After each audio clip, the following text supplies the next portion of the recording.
Oui, Monsieur le Président, chers collègues, je ne sais pas si ce nouveau dispositif de revenu solidarité jeune est un marqueur politique, comme je l'ai entendu, mais en tout cas, c'est un dispositif qui a attiré notre attention et l'attention toute particulière. Je crois qu'il s'inscrit dans une approche louable de dignité de la personne et de l'humanité.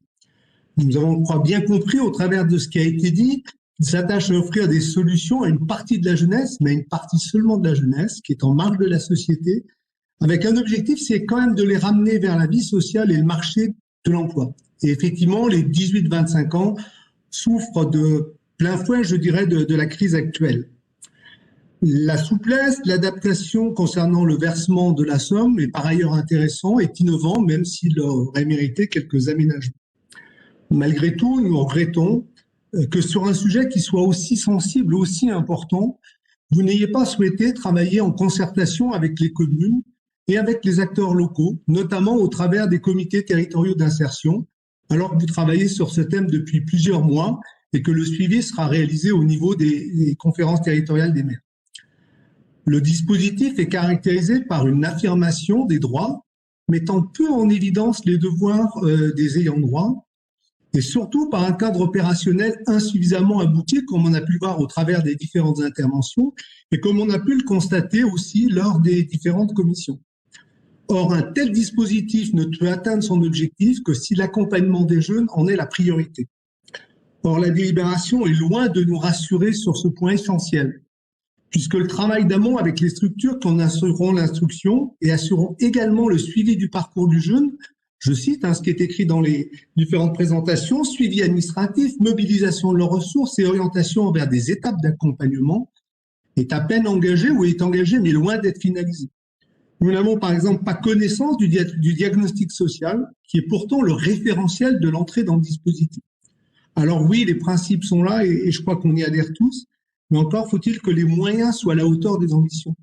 Or, nous ne sommes pas du tout sûrs que les maisons de la métropole, les missions locales et les structures d'accueil des publics jeunes, comme c'est évoqué, une appellation bien générique, donc nous sachions à qui vous pensez, aient les moyens des ambitions. Y aura-t-il des ressources supplémentaires dans les maisons de la métropole, alors que nous souffrons déjà d'un manque cruel de moyens pour faire face à l'activité régulière? Comment les missions locales pourront-elles absorber cette activité supplémentaire, alors qu'aussi elles sont très chargées? N'oublions pas aussi que les communes abondent à 25% dans les budgets des missions locales. Est-ce que nous avons prévu, dans le cadre des 3 millions, sur les 10 millions, d'aider et de financer en fait ces structures et de leur apporter les moyens humains qui permettront de l'accompagnement? Je crois qu'effectivement, ce qui est fondamental dans ce type de dispositif, c'est l'accompagnement. David Kimmelfeit évoquait très justement le fait qu'un accompagnement tous les 3 mois, une vigilance tous les 3 mois, c'est bien insuffisant. Ces jeunes ont besoin d'accompagnement de proximité et il ne faudrait surtout pas que ce nouveau dispositif devienne finalement qu'une distribution d'aides financières, ce qu'on a souvent connu dans d'autres époques à la métropole, parce qu'on a oublié que social ne veut pas dire économique, et que si on ramène pas les jeunes vers le monde de l'économie, en fait, on a loupé le bon coche. Et là, c'est mon inquiétude, notre inquiétude, c'est que le travail n'ait pas été suffisamment mûri et que la délibération reste une délibération de principe.